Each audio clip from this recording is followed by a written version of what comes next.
どうも皆さんこんばんは、夏目さんちのげんです。隠し武器は取れたてキュウリのトゲの鞘です。痛えな、地味に。取れたてキュウリにしかついてないんだよ。痛えよあれ。痛えんだよ。あとキュウリのさ、こう繋がってるここら辺のトゲ痛いよね。痛い。キュウリでフレイル作ったら結構強そう。天才じゃない。武器屋になった方がいいよ、ゲンさん。ということで今回ですね、こちらでございます。なんて書いてあるでしょうか。夏野菜取れすぎるあまりにルララそんなことより俺はエビフライ1年生がやっぱり気になるわ、これ。そう。うちこれの方が気に入ってるけどね。かぶれちゃうな、ここ。かぶれろ。そんなことはいい。いいんですか？いいです。そんなマことジで？今回、こちらです。交換絵日記ということで、今回やっていく企画はこちら。あ、待って、髪の毛抜けちゃった。今交換絵日記子育てバージョン。イエーイ。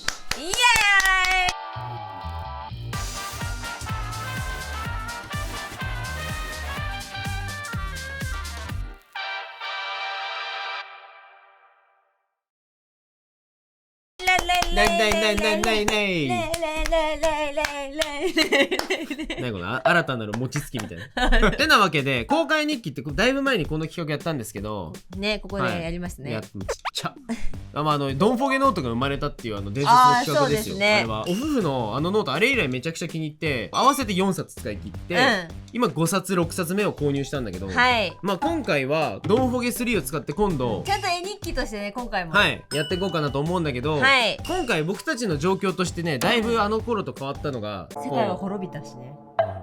荒廃した。荒廃したんだ。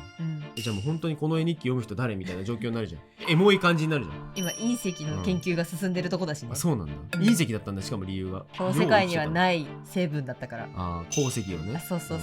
安い始まり方したな。安い SF の冒頭みたいになっちゃった。パラちゃんが生まれたわけです。いや、そうなんです。今回子育て日記したいなと思って。残したいっていう気持ちもあったし、あと私が見ているパラちゃんの風景とゲンさんが見ているパラちゃんの風景は違うんじゃないかっていうのを、その説あるんだよね。すり合わせないとピースがはまっていかない。そう、このパラちゃん見てる我々みたいな、なんかお互いなあるんだよね。ゲンさんしか見てないパラちゃんがいるなんて、もう一人苦しそうって過激派だな。そもそもだってまだママって呼んでくれてない問題あるから。問題ある。なんかパパはね、ペンペンって呼んでくるんだけど、ママはペンペンペンペンペンの状態なので、そう、なんか優しく呼ぼうとするとさ、さやの方向かってペンペンペンって言うよね。いや、そう、しかもなんかそう、ゲイさんがまずおトイレに行っちゃって戻ってくるみたいな時に、パパがいなくなるとパパが行った方向を指さしてパパピャッパみたいな感じで言ってて、そう、すごく可愛いんですよ。だけどママは言ってる。ママに対しては感情が高ぶってるのかもしれない。基本的には。でも言ってしまうとこのエピソードもやっぱ絵日記として残したいよね。前回の交換日記さ、情報量ゼロすぎたからさ。そうなんだよな。で今回はちゃんとさ、ここ大事にしていこう。日記ね。そう。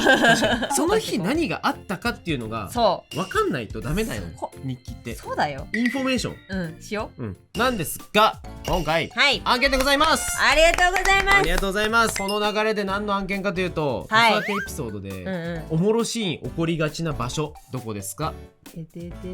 はい、寝る前。ありますね。寝た後、朝方。つまりベッドの上おもろいんですよ。パラちゃんベッドの上いろいろね、面白いエピソード出てくるんですよ。ということで、寝るマットレスの案件です。ありがとうございます。何それ、すごくないか？ぴったりじゃないか？ぴったりなんですよ。ぴったりっていうか、たまたま今回この企画をもう撮ろうと思ってた矢先、寝るのマットレスいただいちゃって、窓から飛び込んできた。パリーンって。結論めっちゃ良かった。そう3人家族になった我々にすんげえぴったりな、誇張表現じゃなくめちゃめちゃ良かったので、とりあえず公開日記自体は普通にやっていくので、普通に見ていただければって感じなんですが、マットレスについてもね、動画の最後の方にもご紹介できればと思うので、よろしくお願いします。さやさんを救ってくれてありがとうございますっていう気持ちがすごいんですよ。多分絵日記の中にもね書いちゃうんだけど、まあいろいろあったんです。その事件についてはこの後動画で絶対見てくれよな。そんな事件は起きてないんだけど。起きてない。盛りすぎ。もうちょっと浅めに。僕らの日常を見てくれよな。つまんなそうだね。僕たちのファンタジックな日常を見てくれよな。0か100な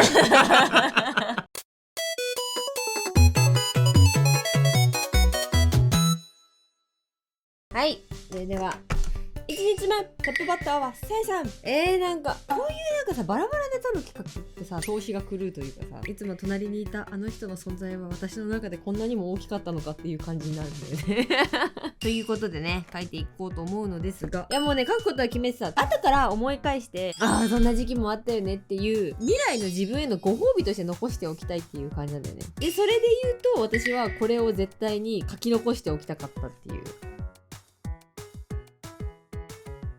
これ書きたかったんだよ。これ難しいなぁ。生まれてすぐの頃とかもうずっと怖かったもんな。うつ伏せになったら怖いとかさ、うつ伏せになったらもう息できないから赤ちゃんは夜中にって起きて口元に耳寄せて息してるよかったっつって、そんな生活を多分半年ぐらいはその生活してた気がする。最近になってやっとうつ伏せでも大丈夫かなってなってきたんだよな。最近はねもう本当にバッタンバッタン大運動会やからというわけでこちらじゃじゃーん。ちゃんと子育てに来てる話。でもこれはゲンさんに向けたものではない。未来の私に向けたものである。現実のパラちゃんはここオリーブンついてないです。オリーブンつけられるほど髪生えてないので。やっぱね予算値の赤ちゃんと比べるとねやっぱりね髪なってなるんだけど、それもアイデンティティかわいい。大きくなった時にね全然髪なかったんだよっていう話題ができる。我が社のねスタッフベベさんのお子さんってね、パラちゃんって本当に月齢が近くてほぼほぼ同い年なんですけど、なんかねやってることは一緒だけどパワーが違うってベベが言ってて、パラちゃんの方がねめちゃめちゃね力が強いらしくて原付と白バイって言ってたというわけでパラちゃんこんな感じでいいんじゃない？可愛いんじゃない？めっちゃ可愛い。このラインスタンプにしようかなこれもう超ねヤギちゃん娘になっちゃったよ。なんちゃたちお調子者だし、私が子供の頃にそっくりだそうです。お母さんよ。目はキラキラ。原さん譲りのねまつげがブワサブワサ。私だけよまつげないの。泣いた後とかさもうマスカラみたいになってるもん。すごいね本当に。つけまつげでさ、だからこういうやつね、反り返ってこうなるやつ、なんかもうすごくないこれってなっちゃう。原さんの血すごいよし描けました絵が。じゃあ文言はねちょっとゲンさんの方で楽しみに見ていただきたいものです。というわけで描けました。これが本当に可愛い。これを書き残しておきたかった。これを我が家の歴史として生死として残しておきたかったものです。はい。これはねでもね私だけが知っているパラちゃんの一面というよりかは、2人で校長先生いるじゃないですか、校長先生今日はどうされたんですかみたいな感じで言ってるものなので、ちょっとゲンさんから出てくるねパラちゃんの引き出しっていうものをね楽しみに明日見させていただこうじゃありませんか。それでは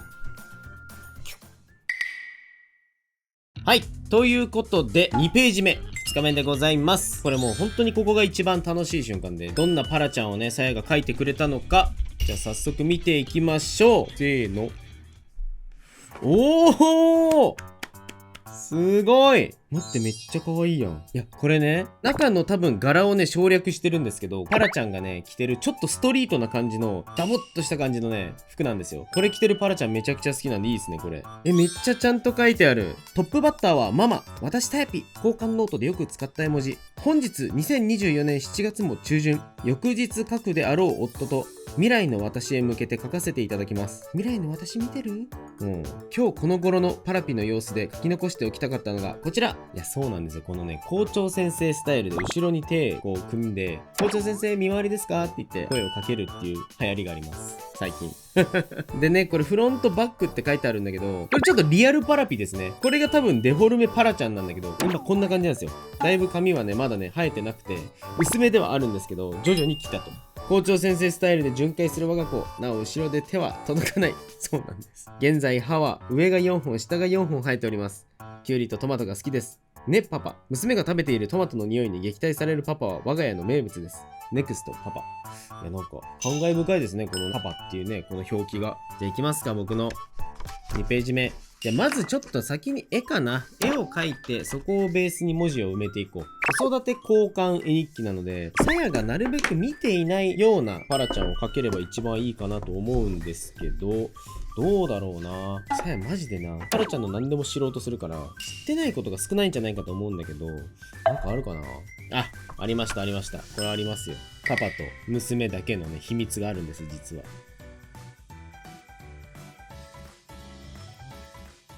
はい。ということで、書き終わりました。こちらね、文章はね、さやに後で読んでいただければと思うんですが、ちょっと漫画みたいなこの順番こうなってるんですけど、夜にね、さやがトイレに行ってる間、もう眠る直前あるんです。パラちゃんと僕の秘密の取引が。はい。これはね、ママに怒られてしまうかもしれないんですけども、やっぱりどうしてもね、パパならくれるっていう瞳に耐えられる人がいますか？僕は耐えられません。いや、っていうかパパの株を上げようとやってしまいます。今日ここでそれを懺悔します。というわけで回ってまいりました。よし、見ていきましょう。では行きます。オープンなんか漫画書いてある。ママトイレ。うわードギャンこんな悪い顔してないだろ。人は誰しも秘密の関係を持つものです。それが親子、パパ、ママ間であっても例外ではないの。もう夜も更け、そろそろ眠りにつこう。そんな矢先にその出来事は起こるのだ。ママが突如尿意を襲われるトイレ。それがパラと俺の合図。もう今日は食べません。そう言いつけられたお米棒を指さすかのに。すかさず俺は彼女にブツを刺し私が知らない間にこのような闇取引が行われていたということですね。許せませんね。よく言うじゃないですか。ママはとりあえずなんかダメとかって言うけど、パパが休みの日はいいよって言ってパパがいる時だけなんかもらえるみたいなさ、うちもあったんだよな。許せねえな。許せない。許せませんね。でもパラちゃんね、このお米棒ってやつがね、大好きなんだよね。よし、じゃあ私が3日目やらせていただきましょう。ここ最近ね、困ってるわけじゃないんだけど、困ってるっていいのかな。あるんだよね。それを書こうかな。これいいんですか？これ。私にバレちゃっていいんですか？ママはもうトイレにお米棒を持っていかなきゃいけなくなってしまったっていうことじゃないの？いいんですか？ママにそんなことを言って。でもなんか楽しいね、これ。絶対さ、パラちゃん大きくなってからさ、見返したらさ、めっちゃ楽しいやつだよね。未来の私見てる？どう？楽しいよね。絶対楽しいよね。こんなことあった。確かに。みたいなさ、そういう時間ってさ、鬼楽しくないか？学生時代の友達とその話するときもさ、楽しいんだからさ、我が子のこんな思い出なんてさ、楽しいに決まってない？優しいママの一面でも見せちゃおうかな。もうなんか、これもね、ちょっとね、昨日に限った話じゃないから、日記と言えるのかどうかという感じなんだけど、でもとりあえず昨日もあった出来事なので書いときますわ。あちゃんはね、本当に寝相が悪いんですよ。すげえなっていうぐらい寝相悪くて。でも子供ってみんなそうなのかな？うちの妹もな、めちゃめちゃ悪かったんだよな。やっぱ自分がこの頃の記憶がないから、私が悪かったのかどうかっていうのはちょっとわからないのですけど、妹はね、とにかくね、すごく悪かった記憶があって、めちゃくちゃベッドから落ちてたんだよな。なんかさ、私もゲンさんに隠れてパラちゃんとなんかしたい。何がある？何もないな。私なんかもう全部言っちゃうんだよな。今、全部、見て、めっちゃ超可愛くなったのみたいな感じでさ、全部言っちゃうからさ、全然秘密にできない。私だけの秘密みたいな感じにしたいよ。でもね、ゲンさんもね、ちょっとこのね、図を見たらね、わかるってなるはず。なってるみたいな。かかと落としがゲンさんの方に降ることも多々ありますからね。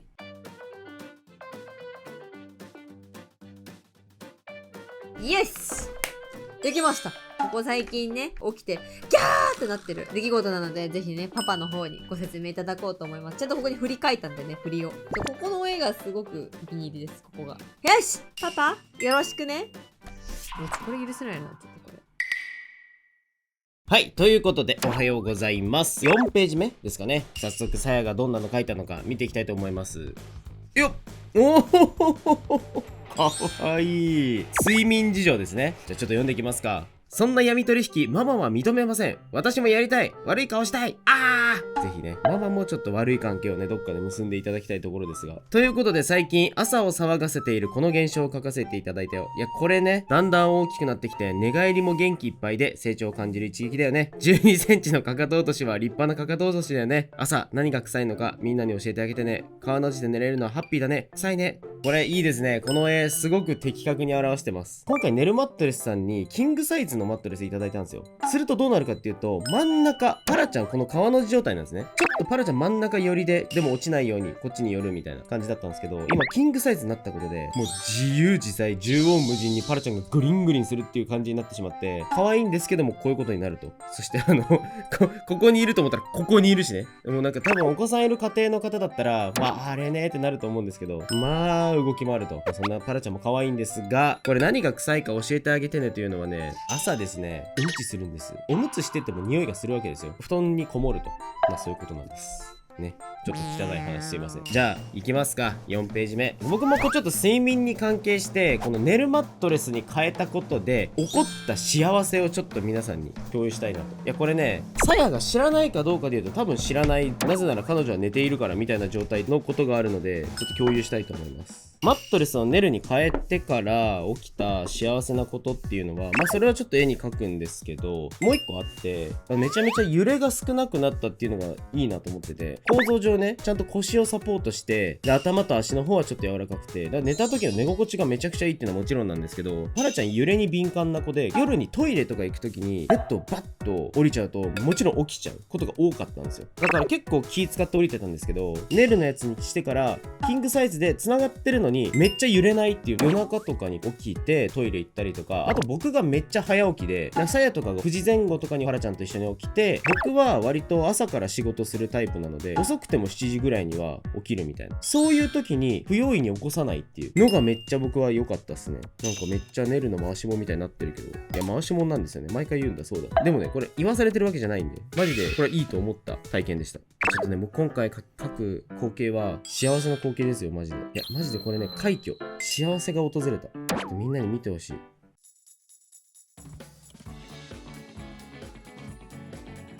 はい、ということでご報告です。なんとコロコロしてくれるおかげで僕の腕にパラちゃんがしがみついてくれるようになりました。嬉しい。でこれちょっと書けなかったんですけど、ここにわらちゃんがこうチュチュチュチュって乗っかってきて、この辺で寝ることもあるんですよ。可愛いが集まってくるみたいな、最高の朝の目覚めっていうのがたまにありつつ、かかと落としの必中範囲にも入ってるので、最悪の朝の目覚めっていう可能性もあるっていう。僕とパラピを阻んでいたのは間にあったあの溝でした。シングルベッドとシングルベッドの間にあるあの溝が僕たちのこの距離を生んでいたんです。ありがとうネルマットレス。ちなみに今回これちょっとリアル寄りのデフォルメさやさんです。初めて描いたかもしれない。じゃあ次さやがまたね描いてくれるのを楽しみに隠したいと思います。よろしくお願いします。朝ごはんを大量に食べてしまったので眠いです。それではデイ5か。なんか早いな。いきます。せーのドン。何私じゃね？パラちゃんというか私じゃね？ネルのマットレスに変えて起きた一番嬉しかったことをここに記します。なんとママにいつもしがみついて寝ていたパラピがコロコロ寝返りをしやすくなったおかげか、僕の腕にしがみついてスヤスヤしてくれる。つまりかかと落としの必中範囲に入ったというわけです。ベリーハッピーイエアさやお。そうか、ゲンさんは嬉しかったんだね。よかったね。心なしかゲンさんすごいこっち側に寄って寝てる気がするもん。よし、じゃあ行こう。どうしようかな。ゲンさん嬉しかったんだ。かわいいね。ゲンさん嬉しかったんだってのかわいい。なんかいいな。なんか私なんか共有みたいな感じだけど、なんかゲンさん自分だけの喜びみたいなやつを書いてるな。なんかいいな。私もそういうの欲しいな。寝そう。昨日ちょっとなんかしみじみと感動したことでも書くかな。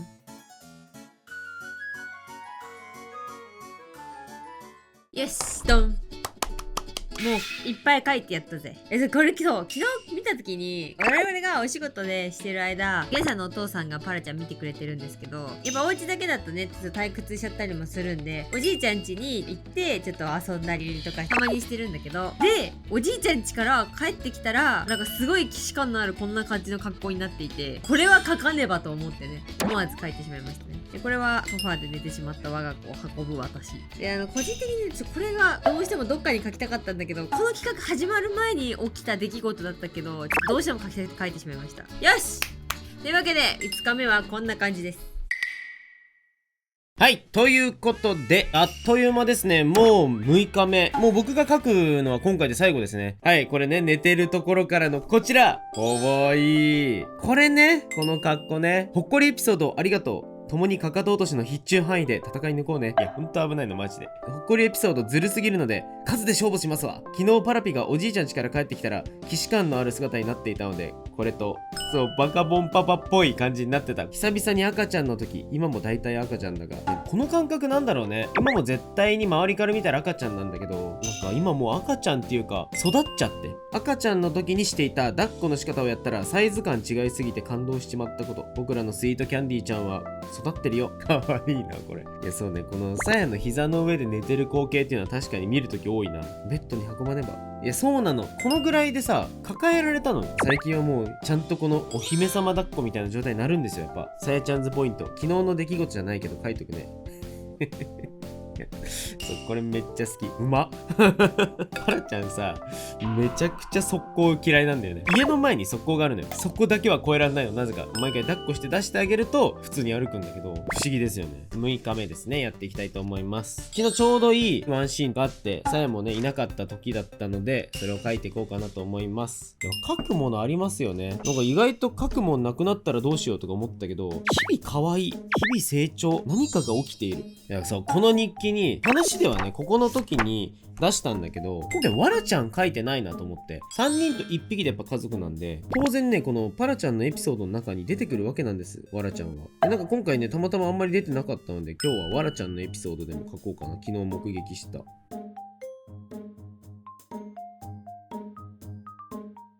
はい、ということで僕の最終日はこちら、わらちゃんとのエピソード。わらちゃんはねめちゃくちゃパラちゃんに優しいんですよ。めっちゃ迷惑そうにするんだけど結局優しい。こちらはですね、パラちゃんがわらちゃんに後ろに向かってダイブしようとしてゴーンってわらちゃんに突っ込んで、めっちゃわらちゃんは迷惑そうな顔するんだけど、しばらくはこれでいさせてあげるっていうこのわらちゃんの優しさですね。ということでわらちゃんの優しさに触れたところで最終日、さやどんなの書いてくれるのか楽しみにしていきたいと思います。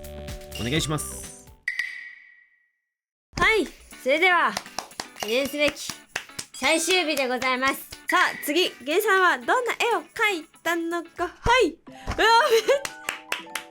めっちゃよ。何このなんか超エモチカルなめちゃよ絵。しかもなんかすごいデフォルメパラちゃんとなんかリハルパラちゃんのなんかすごいいい感じに間を取ってエモ。しかもそしてわらちゃん初登場。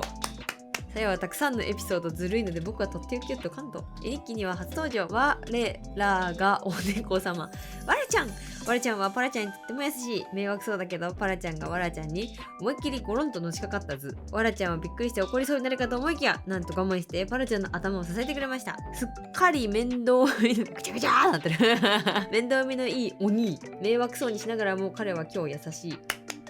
そうなんだよ、わらちゃんね、本当にね、パラちゃんに超優しくて、多分ね、ゲンさんとか私がやったら怒るようなこともパラちゃんがやると全然怒んないし、なんかこうパラちゃんがやってるってことに気づくとグンって急にこう振り返ったりとかするんだけど、あ、パラちゃんだったって言って我慢するんだよね。優しい。これ本当に実際にあるパジャマをちゃんと描いてくれているゲンさんが、シナプシュのパジャマこんなちょっと素敵な絵の後に私しかも最終日私、うわーに重すぎる。マジ行くか。どうしようかな。素敵すぎるこの絵。これ飾っておきてめちゃよ。どうする？でもなんか最終日だからなんかこうちゃんと最終日っぽい絵を描きたい気持ちもあるけど、なんかゲンさんが描いてる絵全部エモくないか、これ以外で。これはちょっと許せませんね。ママに隠れてなんか悪いことしてるんで。悩む。参りましょう。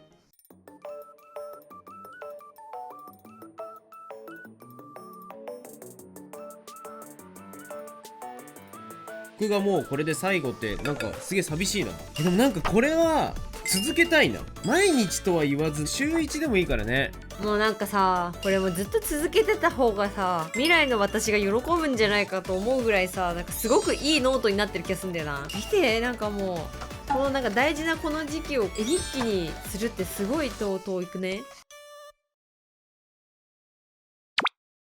はい、ということで1週間終わりました。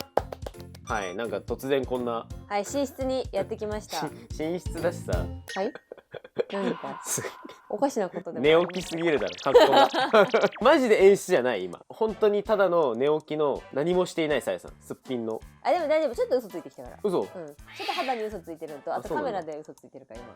そうはい、てなわけで、こちらが夏目さん家の寝室なんですけど、ここにあるのが、はい、これが先ほどまで書いていた日記。じゃあ見ますか、とせっりあえずかくだからね。っていうかさ、ゲンさんのねリアクションをね私はすごく見たいから、早く動画になってるのを見たいんだよね。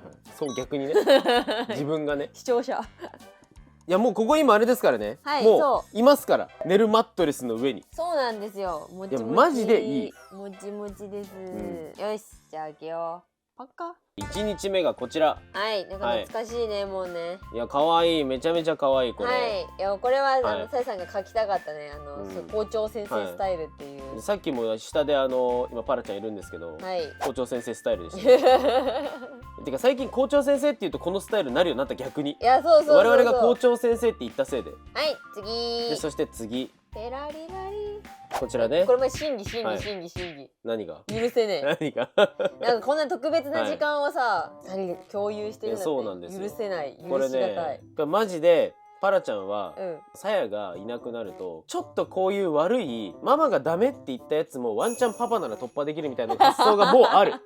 ワンチャン。もう彼女の中にはもうなんかその基準があって、お米棒っていうパラちゃんがよくね食べてるお菓子があるんだけど、お菓子じゃないお菓子みたいな、そうあげても安心だよみたいな感じのやつがあって、それをねただ夜でもバクバク食べようとするから結構途中で止めるんだけど、そうなの。だからそういうこうパラちゃんとの闇取引の現場を書いたわけです。許せなかった。しかもちゃんと分かってるんですよ、闇取引。そう書いてる。タイトル書いてある、この4コマ漫画。そういうこと。許せねえっつ。はい、じゃあ次です。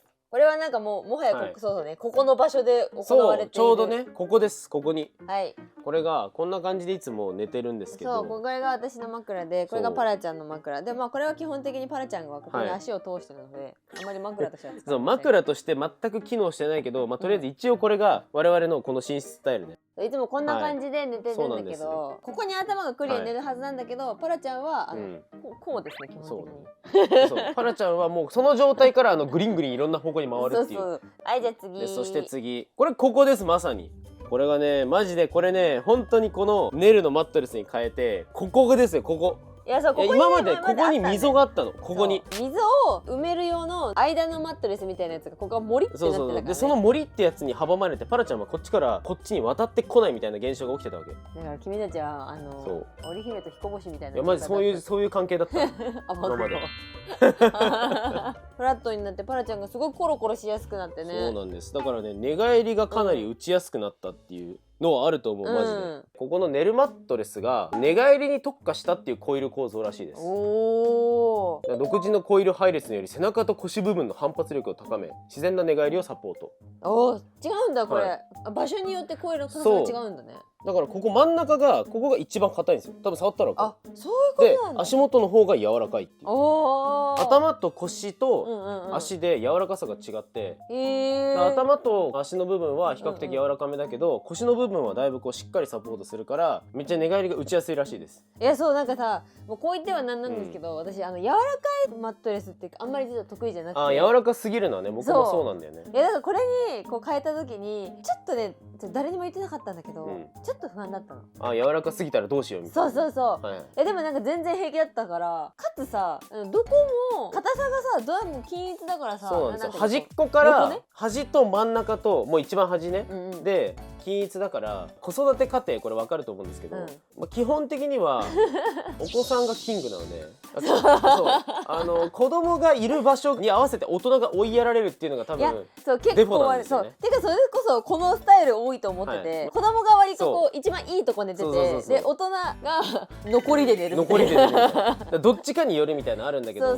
割とね、寝るはね、どこで寝ても寝心地的にはね、そんなっていうか全然変わんないから、それは助かるね。それ本当に助かる。基本的にはマジで我々そもそも腰痛と肩こりは職業的に切っては切り離せないので、マジでそれをサポートしてくれるマットレスっていうこの概念はありがたい。めちゃくちゃありがたい。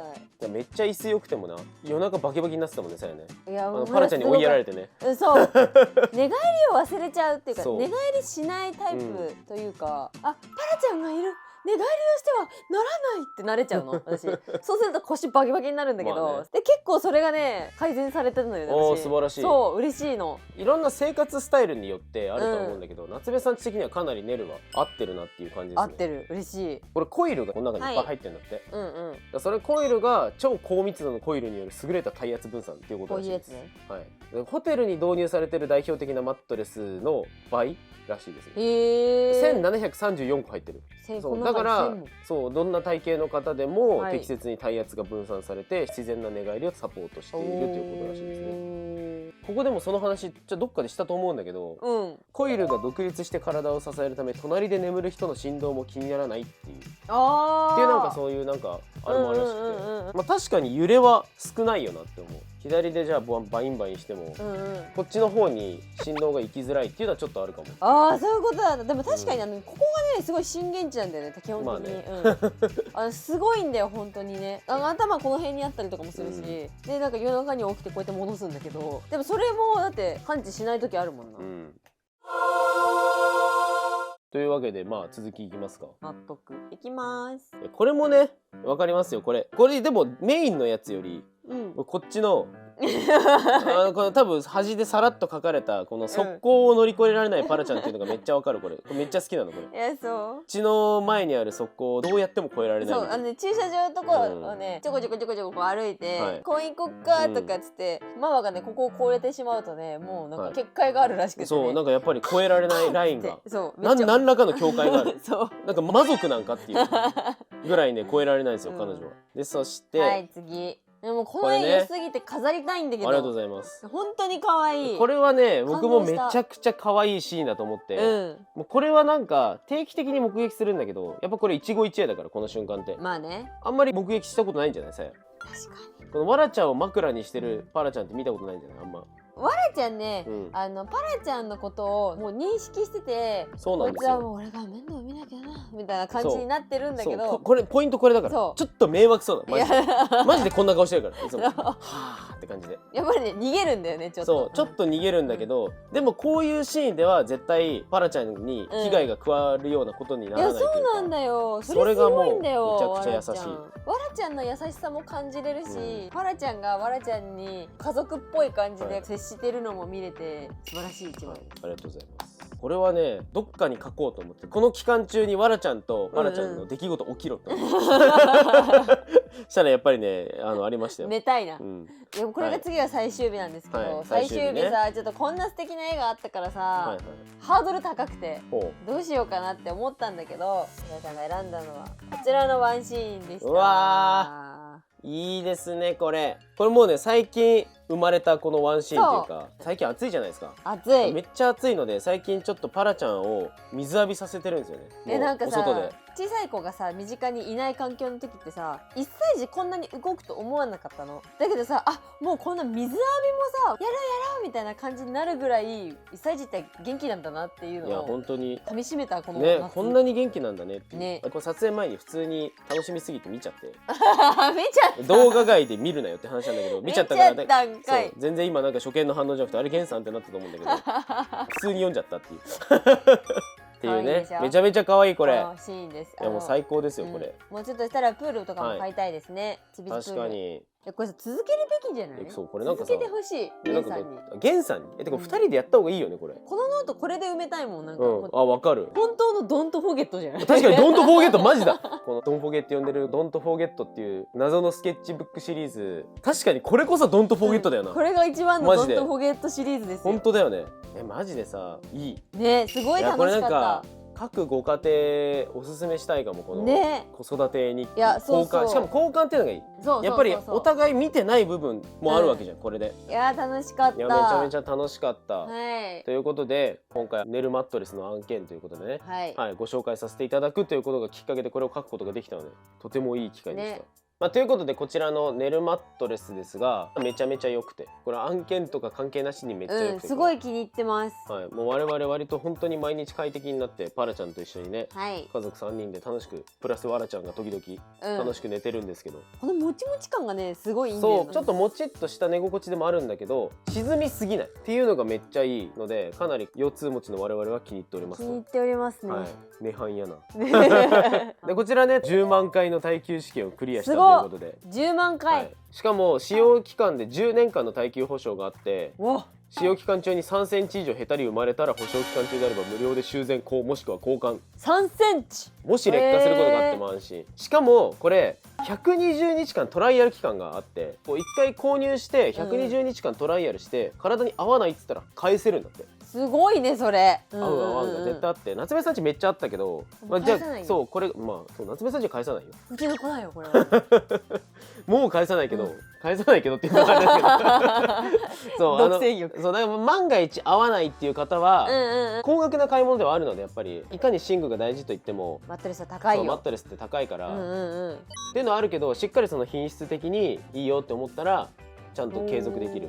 だから120日間お試しして、じゃあどうするみたいなところができるっていう素晴らしい。お、素晴らしい。だから安心してご購入することができるということらしいです。ってなわけで、皆さんに我々の最近の子育て事情が可視化されたのと、あとパラちゃんの子育て事情というかパラちゃんの成長に、パラちゃんの生態ブックみたいになってる。図鑑みたいな、パラ図鑑みたいなこんな素敵なちょっと楽しい交換絵日記がね生まれたので、今後もね楽しくやっていければと思うんですが、じゃあ最後に寝てもらうか。そうだね。パラスケ連れてくるわ。連れてきましょう。ピーン。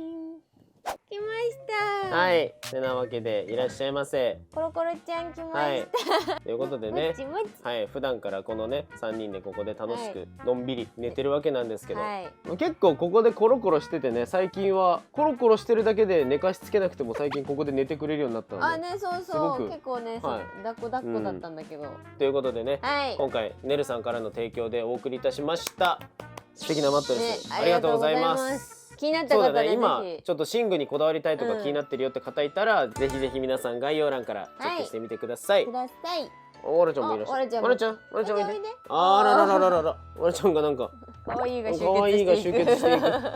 てなわけで、猫も赤子も我々もお気に入りのマットレスになりました。ありがとうございました。ありがとうございました。